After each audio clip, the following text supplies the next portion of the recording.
Miss Erica has a lot of experience in the industry. She's seen a lot of changes. That's code word for I'm old and I've been doing this for a long time. Girl, we have seen you in a backless dress, ma'am. Ain't nothing old about that. But she has seen the comings and goings. She's seen the ins and outs, the changes. And so we are going to be discussing some of that tonight. So Erica, my first question to you is, I want you to talk about changes in patterns, because I know, we talk about vintage patterns and how the industry, especially the big four, used to create their patterns and how they create their instructions. How is that different now from how it was then? It used to be like levels to it, especially with like Vogue and the couture patterns and everything, like the really high-end designer patterns, like the instructions would be like a master class in couture sewing.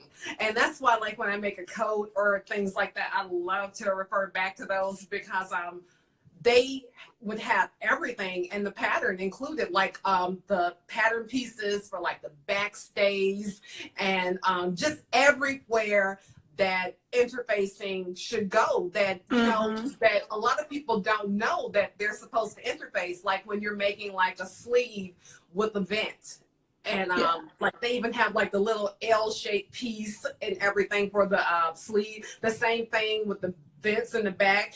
All of that came in there, and I think that's why I don't know why they stopped. It's like they just kind of watered everything down, because back when I first started sewing, when I was really young, I used to always go to the Vogue patterns, because I used to read like Vogue magazine and everything, and I recognized the designer names. And it's like, oh, I want to sew this, I want to sew that. People be like, don't do that. Vogues are hard. Oh, no, not the Vogues. Vogues are terrible. So scary. And I'm like, they sell them, I'm gonna try it. And so I've always been drawn to them because of the high-end designer looks and everything. And I think that the more popular sewing got, a lot of people were like, well, I don't understand how to do this and everything. And it's not that Vogues are any different from any other patterns. They're not drafted any more complicated than a McCall or a Butterick pattern. But it's just that a lot of them assume that, hey, if you're picking up like back when they were still producing like a lot of the designer patterns, like if you're picking up this Donna Karan pattern or this Michael Kors pattern, they're assuming you know how to sew, and that they don't have to tell you to press every time you sew a seam. And it's just things like that they're not known for, like hand holding.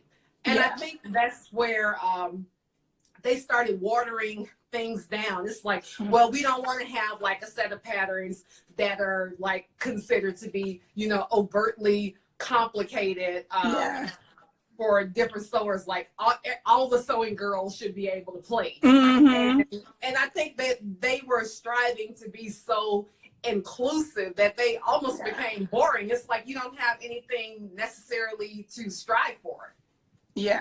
So basically it's like, because from my perspective, it seems like they saw McCall's coming up and selling more, because McCall's is a little bit easier to sew. And then people weren't buying, especially the younger generation, weren't buying Vogues as much. So they decided, hey, let's make it a little easier, so they will buy more of it because they'll see that they can do it too. Oh, wow. Okay. I mean, that makes sense. Because I know I like some Vogue patterns, but some, in the past, I was like, nah, I heard it's hard to sew Vogue. But now that I actually have been trying to, build up my skill, I'm looking back at the old stuff and I'm like, oh my gosh, you know what? I like Vogue better then, because it teaches you more, because it makes you push yourself and learn skills that you probably wouldn't learn on your own. So but I do refer myself a lot to your posts. Yeah, you really have to put all of your sewing skills in it. Like if it tells you to put this circle, this dot, and this triangle there, you better be doing that in different color codes and everything so that you can find those, because they're there for a reason. And I think a lot of people are they're to the point where it's like everybody wants this like instant effect and everything. It's like new sewers now, they can't even fathom the idea of working on something for like a week or more, working on the same pattern.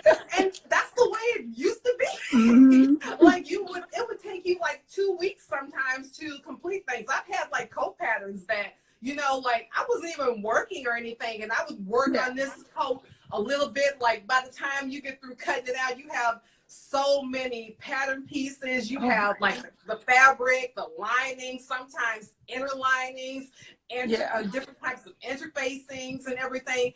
And it's like, you know, everybody wants this instant gratification. Like, I just want to sew this in like one setting and jump up and be done. And I think that's why they started like watering things down. And it's like, bows are scary, you know, it just takes time. You know, it just takes time. A straight line and a pillowcase, you know, you can sew a bow pattern. It's not brain surgery.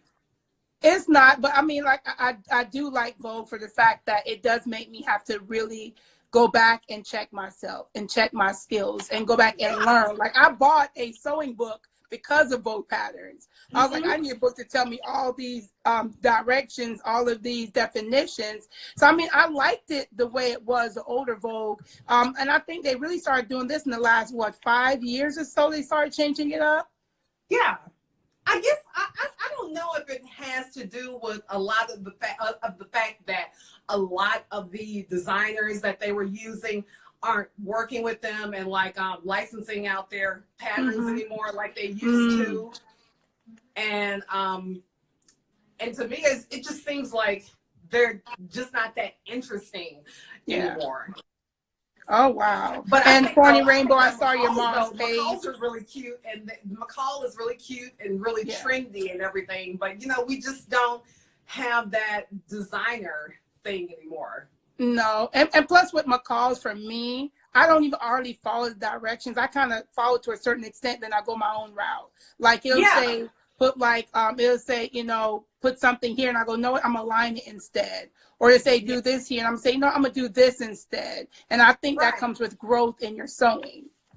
It does. It's like the more you do it, the more you recognize, well, hey, you know, instead of a facing, I might want to, you know, bind the neckline on. And that's just, and you know, you grow with and learn like your different personal preferences. Yes. And Corny Rainbow, I've seen your mom's page, and your mom, she's on another level.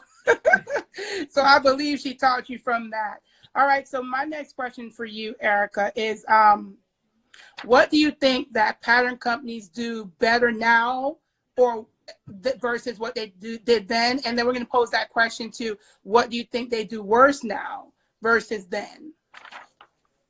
Well, what they're doing better now is that like the models are way more diverse. Like you're seeing like different sizes. Like McCall's I think they just released it like spring patterns. Was that like today or yesterday? Because I just saw them today. And they have plus size models on the envelopes and everything. And I was like, well, that's cool. You know, it's not a plus size pattern. It's just they just use a plus size model for, you know, to represent the extended sizes. Yeah. So I think a lot of that is really interesting. And I like how they get out there and engage on social media with everyone. And it seems like things that people complain about, it's like they listen and they want to show you that they're listening. And that even that you're buying and your opinion matters. So I like that. Yeah, and I do like that they're even, you know, like shouting you out on their page or in their stories. It kind of makes you feel good about yourself when you sew something up. You're like, oh, they recognized it, and it kind of motivates you to want to keep going. Right, and you get to see new to you sewers and bloggers. Exactly. And so, what do you think is worse now than then? Probably. Other than, you know, like the patterns, the level of difficulty and everything, you know, that's probably the only problem that I personally have. Because sometimes, you know, I want to challenge myself. I used to always look forward to sewing something different and learning maybe like a new sewing technique I didn't know before, because just like with anything, you know, nobody knows everything. And sometimes you do things and you relearn yourself how to do the techniques or whatever, or you might learn a new to you technique that you've never used. Like I feel like as long as I've been sewing, I don't do enough welt pockets. I don't do enough bound buttonholes. And so I'm always looking for a reason to do things like that. Yeah. I did my first welt pocket on my blazer jacket. Yeah. I wish somebody had told me it wasn't as easy as it looked. But I got it though. But it was fun to learn new techniques, and I kept practicing, so now I get it. So my next question is about mainstream, because we know, let me see. Design by Duresto said, I think now they have more learn to sew patterns than they did before. Yeah, but I mean, like, how many do we need though? I mean, they bring them out every time. Though, let people level up and let people move to the next step. I think when you keep making things just so easy and so simple, that I think that you can get into like a comfort zone, and that you won't challenge yourself. Right? That makes sense. If you're gonna make an A-line skirt, maybe next time make it with the welt pockets, and like give somebody a reason to, you know, do something different and challenge themselves. Right. Or like, you know, if it's a full skirt, like do something interesting, like a hem facing. Like, that's an interesting step right there, because like you don't have to ease out the fullness of a full skirt when you use a hem facing. So that's a different little step right there. So see, that makes it's sense. different things that can be done to, you know, enhance it and to make you want to challenge yourself and move to the next level. Because I've seen people that have been sewing I know they've been sewing for like 10 years. They still consider themselves advanced beginners. The same thing. And it's a growth process. And I will say, I know it's so easy to get stuck in one spot. You're like, you know what? I do knits really well. I'm just going to sew with knits. Or I do maxi dresses really well. I'm going to stick with that. And then we don't, you know, improve by saying, you know, I do this really well. Let me see what else I can learn to do really well. Right. All right. Because so if you're comfortable sewing with like knits, you know, like challenge yourself and sew some things with like wovens, and, you know, challenge like your level of fit. Yeah. But I mean, but then again, you know, I think we have people like you and Miss Anita and a lot of people in the industry that have really pushed us to want to do better, because we look to you guys as, wow, how'd she do that? And then you do those amazing tutorials that pull us in and teach us how to do it, because they may not be doing it anymore. But that's why it's so important that you guys with the experience keep pulling us in and saying, hey, we know this looks this way, but let me show you how else you can do it. So I think it's great to have you guys staying in, you know, the community, get us to where we need to be, because sometimes without that pull, we won't come out of our box. Yeah, and you have to do that with, like, I think I always consider the instructions to be just suggestions. Like, this is like the basic way to do it. And then that's why, you know, you have to like learn different techniques to think of different ways to like finish things off, to like hem something, or, you know, things like that. Okay. So now we're going to go into something that is a really big deal to me, mainstream and sewing, because that's going to take us to a whole nother topic. So we know that sewing become very mainstream within the last 10 years or so. I think with the age of YouTube, and I mean, do you think that I'm messing up my word, I can't say it correctly, but the popularity of sewing again, do you contribute that to the younger generation and the YouTube age? Yeah, definitely. We all know that youth moves society. And and YouTube is such a great way to learn to sew. I mean, like, visual, you know, like I wish they had stuff like that when I was growing up. Like, you literally had to take a sewing class and somebody had to like stand over you and tell you how to do it. And now you can like teach yourself how to sew just from looking at videos. I mean, that was unheard of. But so as we know already, that of course, social media and YouTube can be a great way to build its own community. We know it has its downsides as well. So in your opinion, from then to now, and this is all surrounding social media, the YouTube age, what is the biggest change that you've seen in the sewing community, good or bad? Well, the biggest change, I mean, like everything has its downsides and little dark sides. And like when I first started blogging, nobody was monetizing anything. That wasn't even a thing back then. There were no influencers. People were blogging, and like as a hobby, just to connect with people and to share information and to like journal their own sewing journey. And so I think with like the age of Instagram became the age of professional bloggers and professional influencers, because I remember like about 10 years ago, it was like a running joke. It's like, what do you do? I'm a blogger. Oh, you're a blogger, and it was like a joke. I was like, what is a blogger, and now it's a real job. And so, and I think that I feel like just from being in the sewing community for so long that home sewers were very resistant to accepting their peers as being influencers, and like maybe like accepting things for money or free things and then reviewing them on the blog or whatever. They used to call it, oh, you're out here shilling for this and that and other and everything, and nobody it's like you almost became inauthentic. It's like, oh, well, if somebody paid you to do this, like we can't believe like this is a good thing to get because, somebody paid you to say it's great, or, paid you to review it. And so that became like a thing. And I think that sewing bloggers were probably one of the last form of bloggers to become like influencers. That's why you only like have like maybe like a handful of popular sewing bloggers that are like out there like making money and everything. Yeah. But it's kind of blown up in a way. Do you feel like sewing is still very pure in that people are fully doing it for the sewing more now, or do you think it's turning to, I'm going to do it and hopefully I'll get money from it? Well,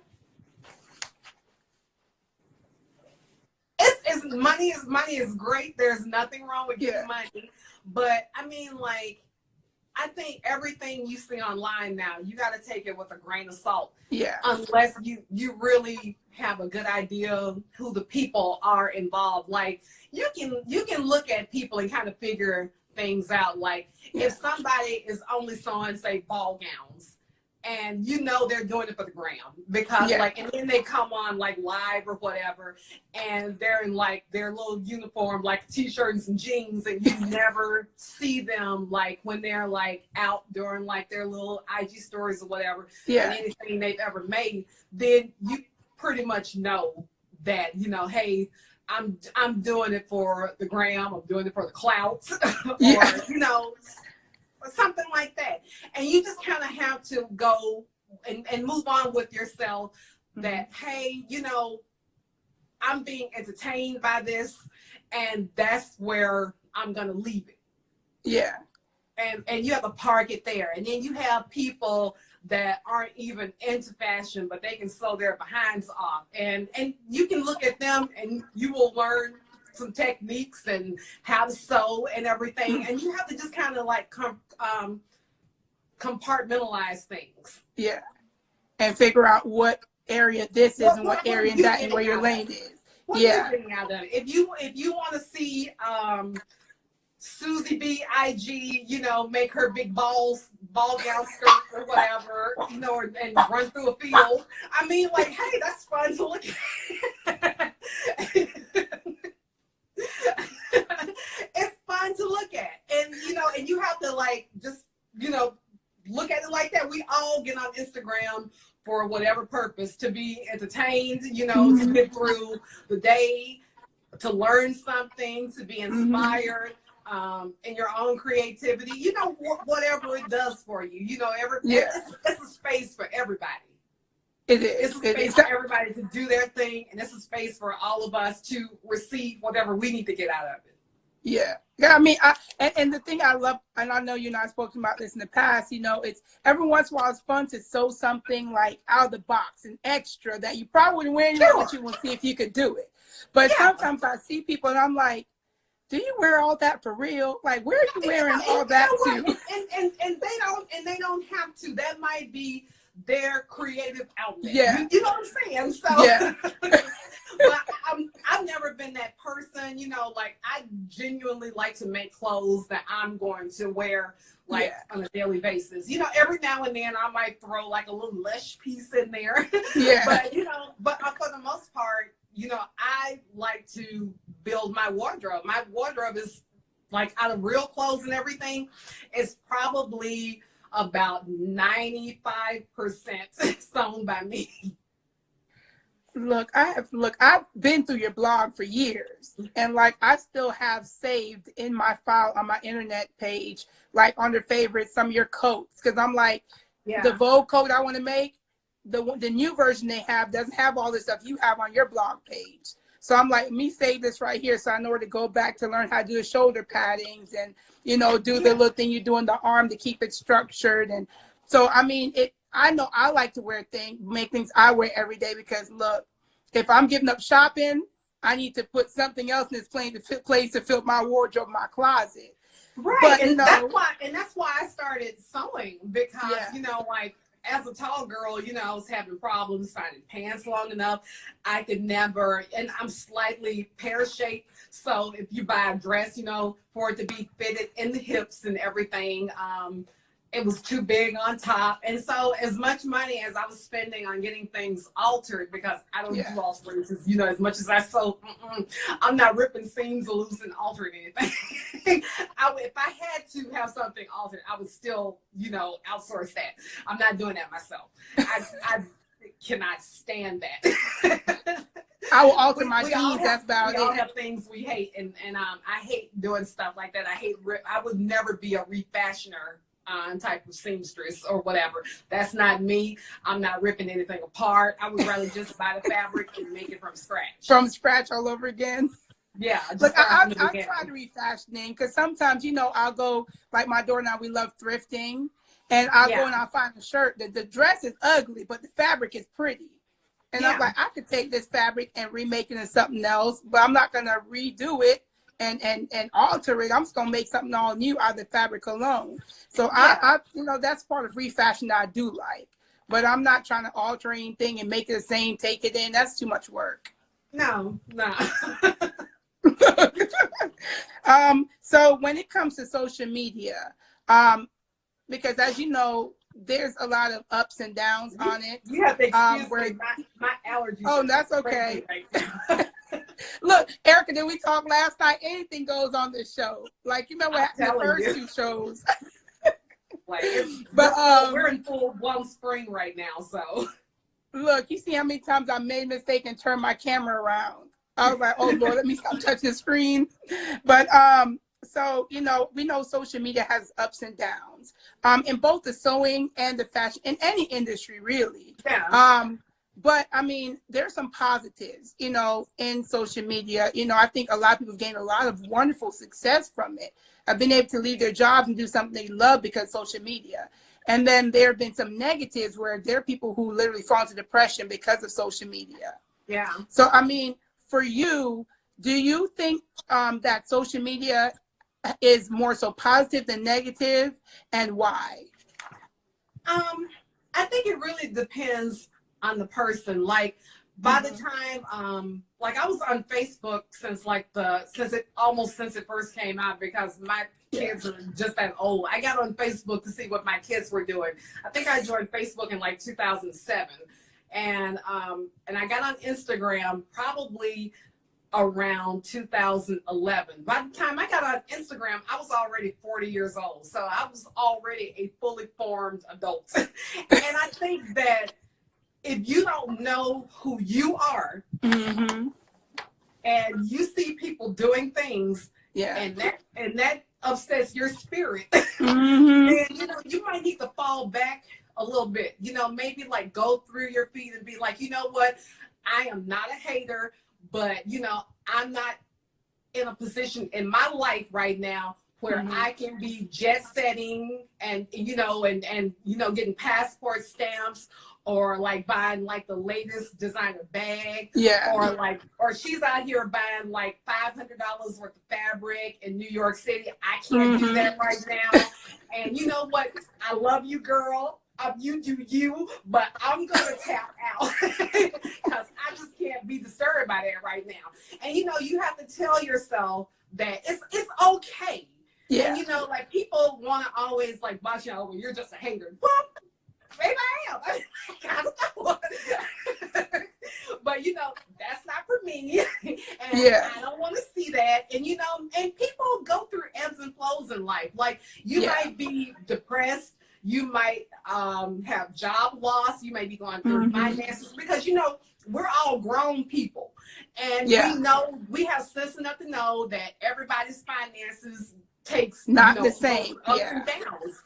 And so if you're in a bad place, you might not want to see somebody else thriving and flourishing in that moment.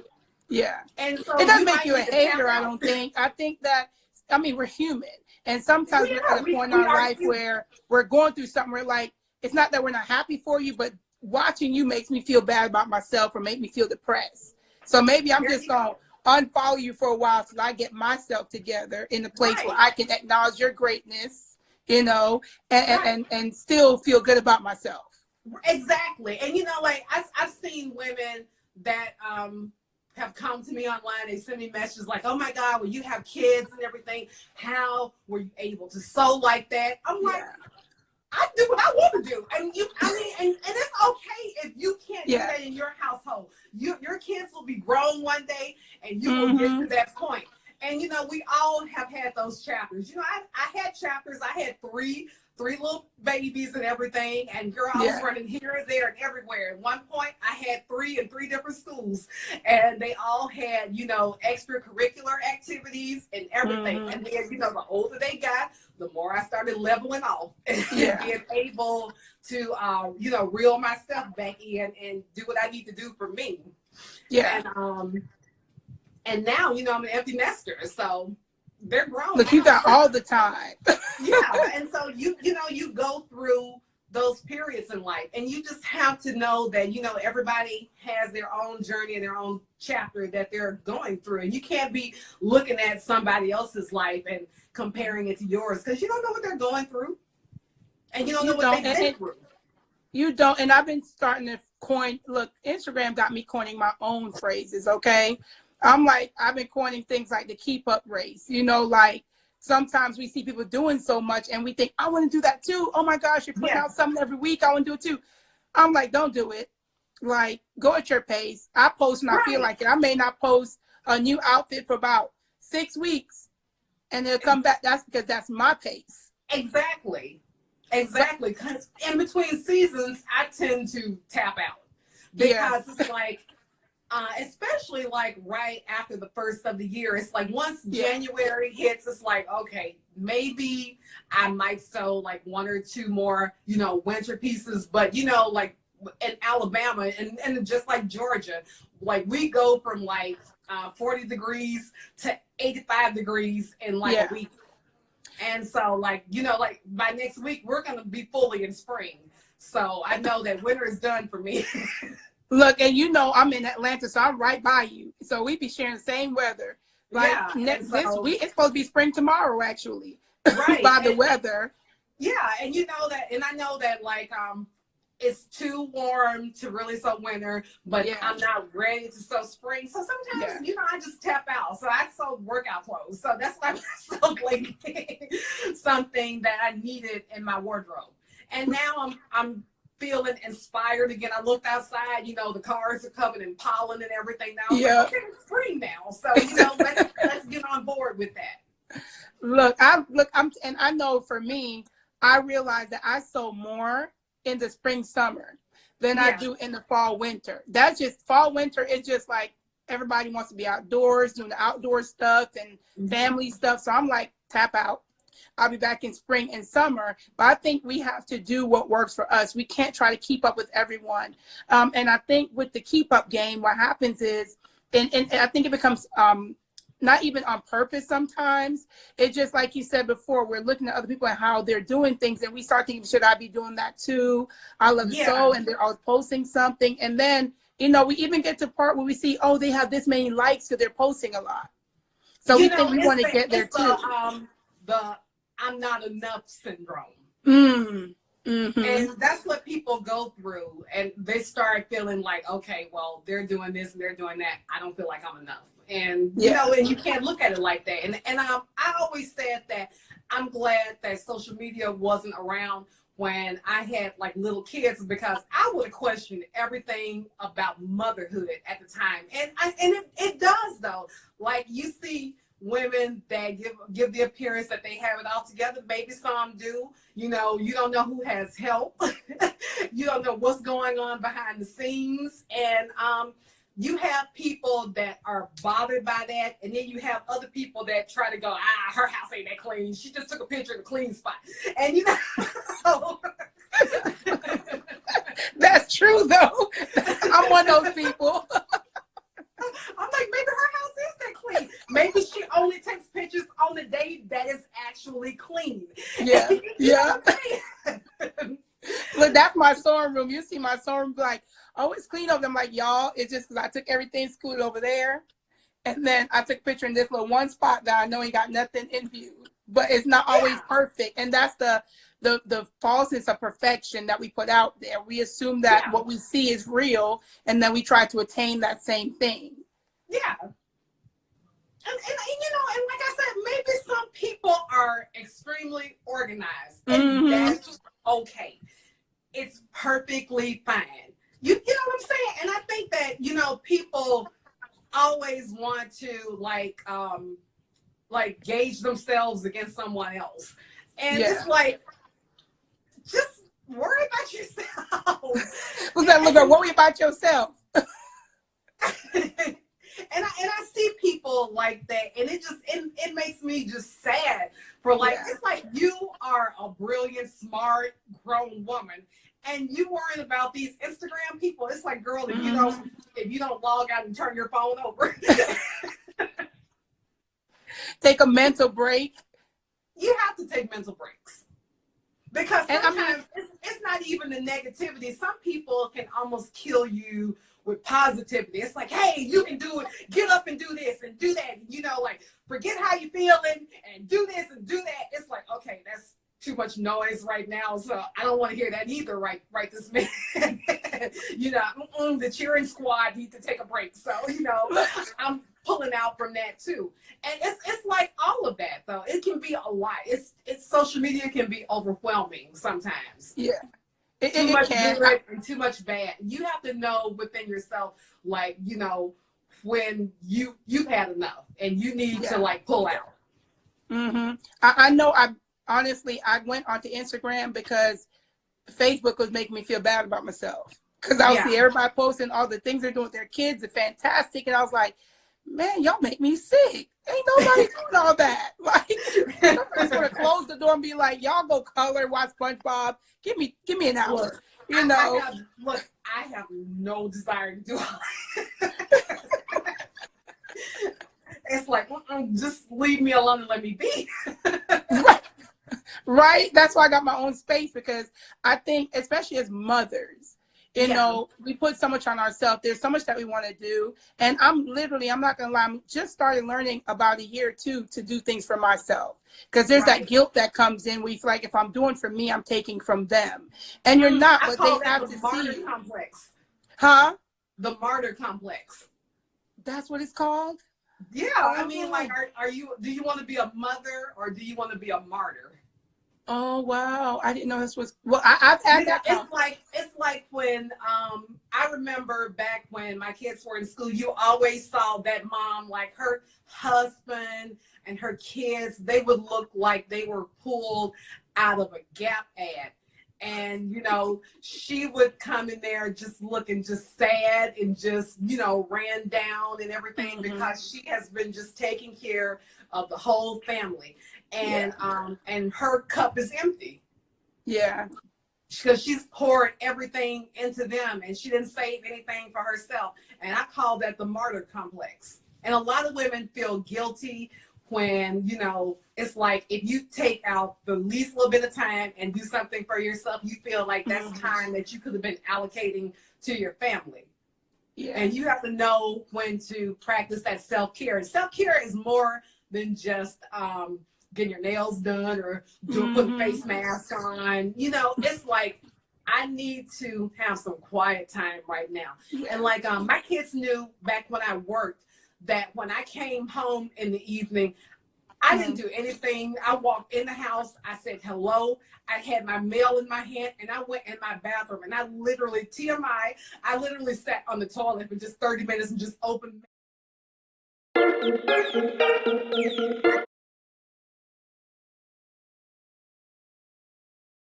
mail, flip through catalogs or whatever, just to have 30 minutes to myself. I just got out of traffic, and before I hear about your little day, he's gonna go in here and have some quiet time.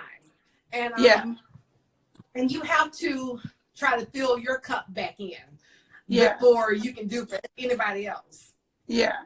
I mean, you have to. And I will say, I'm actually a more at peace person since I started taking those moments for myself and let go of that guilt. But then I'm also realized that by doing so, I'm teaching my children when they get older the importance of taking time to themselves, so they don't feel like they have to give the world everything and not leave anything for themselves. I mean, and I think we talk a lot in sewing community. That's what sewing is for us. For a lot of us, sewing is not just, I want to make a pretty dress or I make cute outfits to build up my wardrobe. For a lot of us, it's a mental break. It's something we do for us. It's therapy. Exactly. Right. Because sometimes as a mom and as a wife and a friend, a daughter, a sister, an aunt, it's like your whole life can feel out of control. I know at times that my life felt completely out of control. I was on everybody's schedule. I had to do this for the kids. I had to pick this person up. I had to drop this person off. And sewing, by deciding like, how I'm going to finish the inside of this garment, how I'm going to hem it, am I going to use a regular zipper or an invisible zipper, like what buttons I'm going to use. I mean, that felt like the only thing in my life that I had the ultimate control over. And so, and that was my thing. And I made it to the point where everybody in my household, in my sphere knew that, hey, I'm doing this, and when I'm doing this, don't bother me. And so my husband just got to the point where it was like, well, can I get you a glass of wine? I mean, like, I'll get her going for you if you need me to. And so, you have to make it known. And people will say, like, well, how do you get your family to let you so? Talk about let me do anything. You got to take it. You got to take it. And, and make everybody else fall in line. I know I've heard my kids outside the door. My daughter's in the living room. My son's about to come in my sewing room, and I hear my daughter go, "Victor, leave her alone. Mommy's sewing." And I'm like, when I'm in here, this door, when they come home, snacks on the table, everything's ready. No need to bother me for a little while. I might have a seam ripper in my hand, and with that seam ripper in my hand, it's the worst time to come in that sewing room and bother me anyway. So I'm like, just stay clear. But I think you have to build that understanding with them that this is not me ignoring you. This is me taking time for me. You have everything you need out there, and then for some of us, you have a dad out there or a mom out there that's going to help you with what you need. But for 1 hour, it's my time. I'm like, he can get up and he can fix you a plate. Girl, they pass right by him and come to you. Like these husbands are one of the kids, and like y'all gotta get these husbands in gear. Look, y'all, I believe y'all love before I had y'all divorced. I hear listening. Look, be like, tell you that. right, look, be like, mommy got some chips. Isn't daddy right now? So can't you ask him? Oh, I told him to come and ask you. Do you not have a say? Can you say something? Give me 5 minutes not to have to talk to nobody. But it's an understanding. So my last question for you, Erica, is overall, what is the most positive change you've seen in the sewing community, and then what's the most negative change you've seen in the sewing community? The ability to just connect with people, because some of us, we don't have anybody else in our lives that sews. Like, we make genuine sewing friends. And you really make connections. Like, I've connected with people from like way back, even people I've never actually met in real life. You know, I still consider them my sewing friends, you know, and we still chat. We'll send like DMs to each other, emails or whatever. And you know, it's like genuine connections. And I think that's probably one of the greatest things, to just, you know, be able to connect with like-minded people. See, I like that. And what's the most negative thing that you've seen over the years? Like, what's the thing you changed that you think that's changed for the worse? Change for the worse. I don't know. I guess maybe just inauthenticity. You know, it's like some people just come into with like a strategy, I guess. You know, and it's okay if you have a strategy, but you know, just be real about it. If you're out here and you're like, this is a money-making venture for you, just let people know that, you know, and it's okay to just promote. If that's your thing, don't come at it like, you know, like you want to make genuine connections. If you're out here to make money, then make money, put out good products, because one thing sewing women will do is buy things. And that's number one. If it's popping, we will buy it. If you're coming out with whatever, you know, just let me know what's what. Yes. Don't feel like you're trying to be a friend or be a soul sister when you really got another agenda. You're just trying to promote. Oh, wow. I love that. Oh, I do have another question for you, because I can't talk to you about sewing without talking about the growth of indie patterns, because I'm assuming, considering that you've seen, you know, the big four and everyone who's changed jobs from the big four from here to there, and then all of a sudden, boom, here comes the indie pattern industry. I mean, indie patterns are awesome. It's almost like when your favorite celebrity endorses like an amazing product, or they come out with like a pair of sneakers or whatever. You know, it's great. Or like, you know, when they come out with like a signature line of clothes, like our girl Gabby Union at New York and Company, like that, when Tracee Ellis Ross did her little line at Penny's, and things like that. I think it's amazing, because you're putting out a product for your audience and for your followers. And if everybody else joins in, that's even better. But that's that's who you're appealing to. That's your customer. And that's your demographic. And so I think indie patterns are amazing, because it's like, I like Faith, and you know, Faith has on this cool top with this great print. You know, I want to make me a top like that. You know, I want some fabric like that. I'm trying to dress like Faith today. You know, and it's like that. That's to me, that's the thing though. And and I think that's the coolest thing about indie patterns. It's very, like, now it's very stylish. They come out like, and you know, I will say, I talk about this all the time with the indie patterns. I love their instructions. Oh my gosh, I love their instructions. I mean, when you open that cute booklet, it's so well made, and then it's so specific on teaching you how to construct the garment. I love that about indie patterns. Yeah, and Somebody just asked, what was my What are favorite your, brand? oh yeah, what indie patterns would you recommend? Let's see. And thank you, Livia Souls. I appreciate that. Like, she's my favorite indie designer because she is a true fashion girl. I love her so much. Her drafting is beautiful. And it's like, it's no frills. And she gives you that pattern on the good paper. And she takes pictures of every step by step. And she just makes a booklet.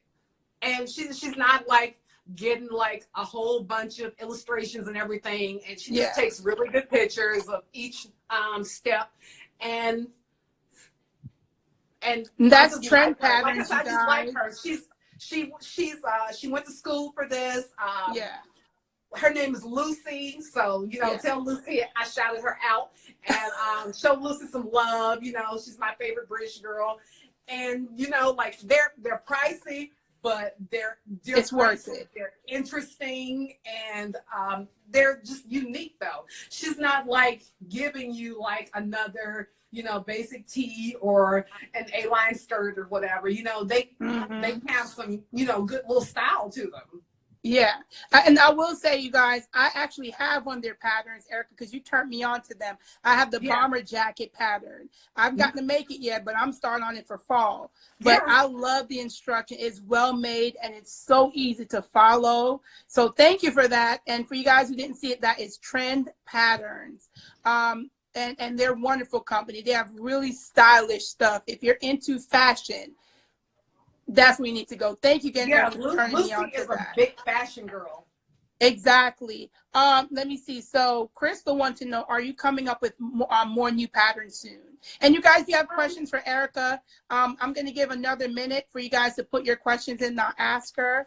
But Erica, she said, are you coming out with new patterns? Oh, because that Erica dress, girl. I made a top out of it. I made a dress out of it. I would love to, but it is just genuinely, nobody tells you how much time commitment it is to just produce one pattern.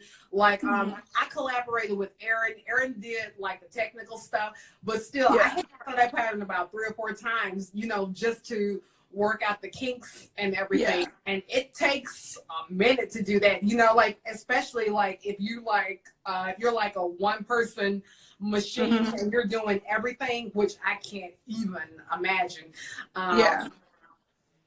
But it's something I still plan on doing. It's just such a time commitment. And I love sewing, and I never wanted to attach sewing to a job.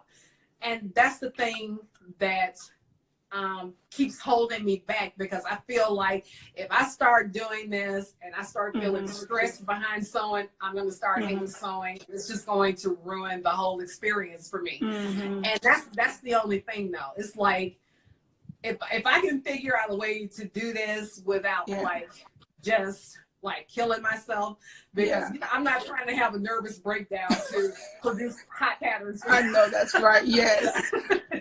Look, that's why it's hard to tap into.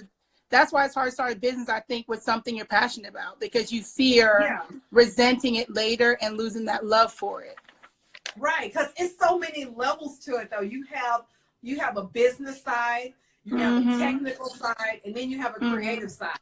And me as one person, I just want to sew. I don't care about the business and the marketing aspects of it. I don't want to have to deal with all the technical things, and I just want to sew it. Because I mean, it takes enough to sew something and to like go, okay, well, I finished sewing that. I hadn't showered it all day, but now I got to shower and I got to do my hair and put some makeup on and go take pictures. And after you take pictures, you got like 100, snaps and everything. You got to go through them and edit them and pick out the good ones and everything. And then write a blog post up. And God forbid if I do a tutorial, now I got to edit the video, and it's a lot. It's a lot. Yeah, it took me almost all day just to do the video and everything for the workout clothes. And that video ended up being like, 6 minutes? And Look, you think it'd be 24 it takes hours several long. hours to produce a 6-minute video.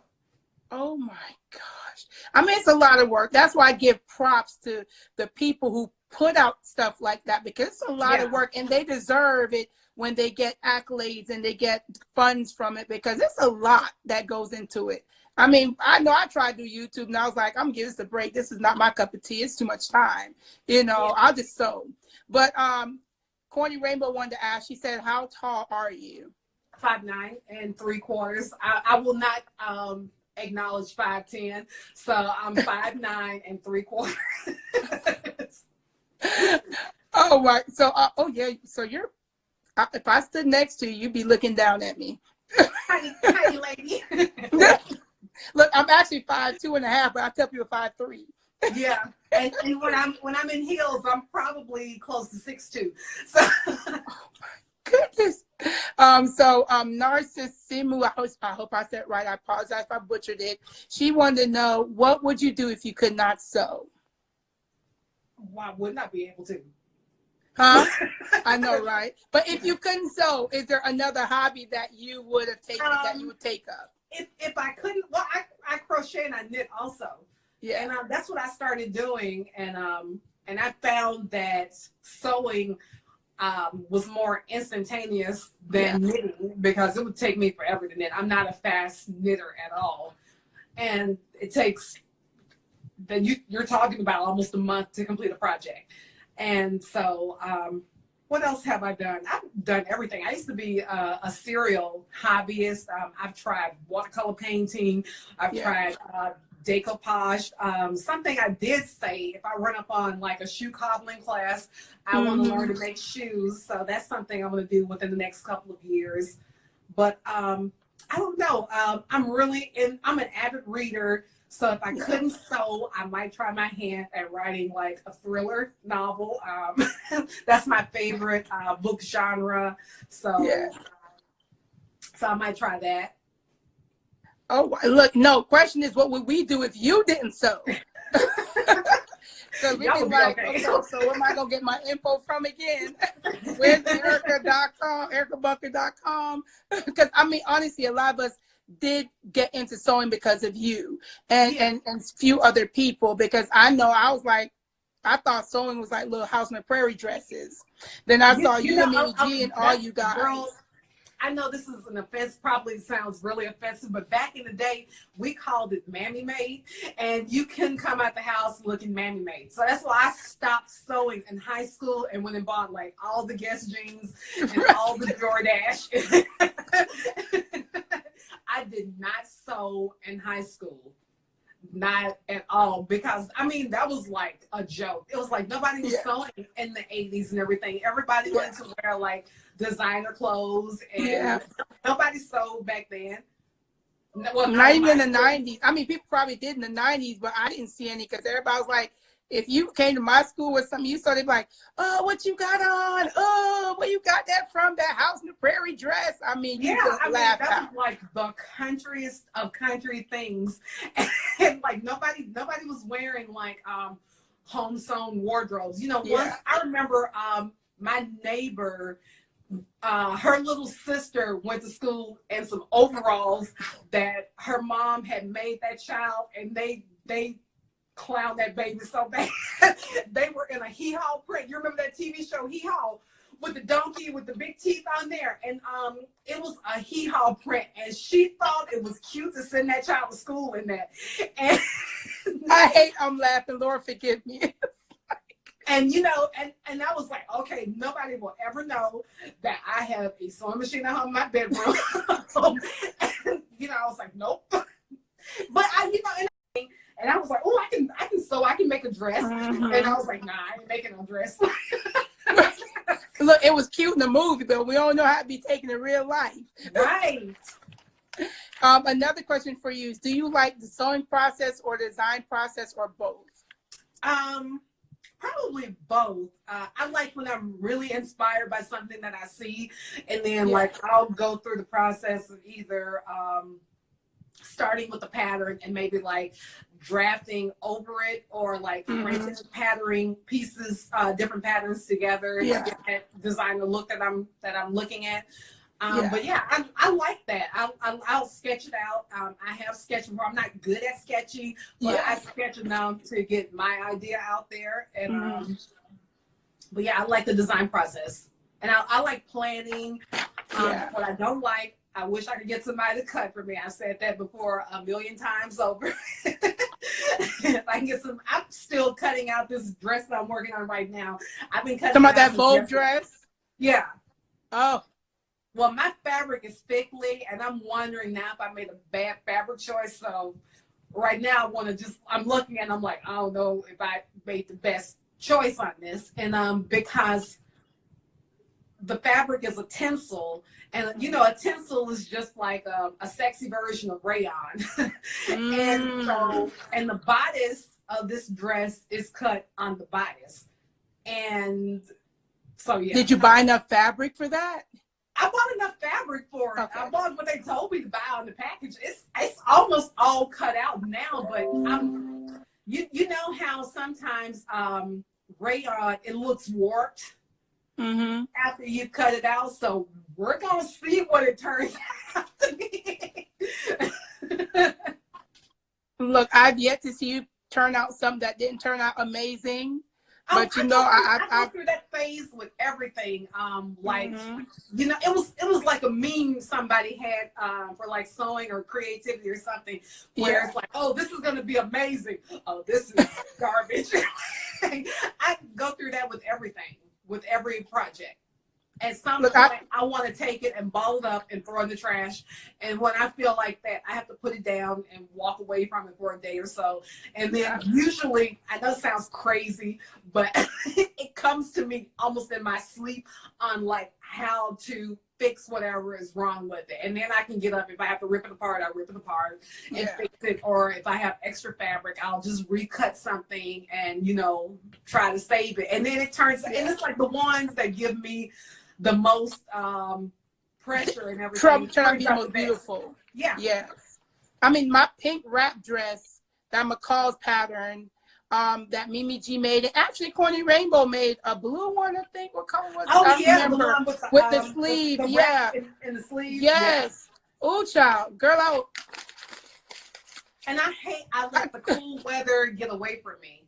Do I have any garments that don't turn out? Oh, always. I mean, like, I'm just not somebody who's gonna like get online and cry over it. It's like, okay, that's trash, throw it out of the way. And, you know, I just kind of move on. Either, you know, I get to a certain point, like, I don't ever like have to finish something to know it's not working out. You know, once you get to the point where you can try something on, you can be like, you know what, this isn't right. And either I'll scrap it and maybe like if it's something I really want to make, then I'll like go buy some more fabric or whatever, or find something else that'll work for it, and then kind of just start it over and realize what I did wrong. Oh my gosh, it just went out. Oh my word. I guess that was my thing to tell.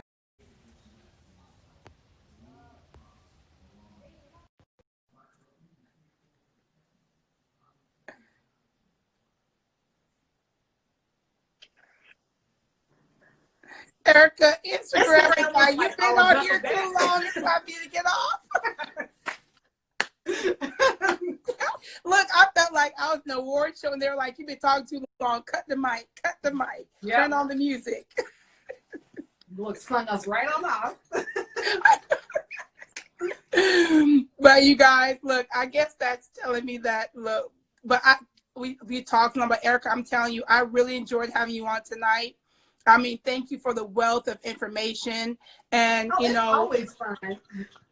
Look, you know what we call her, y'all, you know, godmother, right? Sewing godmother. So thank you, Sewing Godmother, for all of your knowledge. You know, the past and the present. Is really heartwarming that we can turn to you and look to you for guidance in our sewing and how we navigate this sewing community. Because, and I'm obviously, no, I'm not going to say nothing if it's a lie, but you've been a constant inspiration, not just how to sew, but how to carry ourselves, in the sewing community. And so we thank you so much for taking time tonight and sharing your knowledge with us. As beautiful as you look, look, that hair though, I can't get over. I need you to be like, but thank you, Erica, for being on Live with Faith tonight. And please, you guys, give her some thumbs up, give her some hand claps, some hearts to say thank you. We appreciate you, Erica. And look, you will be back on. Even if I got to find some topic, we'll talk about shoes next. You know, I always have a ball when I come on. Thank you, Erica. You have a great night, you guys, and be blessed. And sew something beautiful, and even fall apart, step away from it, come back to it, and be beautiful, right? That's right. Bye. Oh, wait, is that your daughter, Erica? I think your daughter. Yes, that's her. Hello,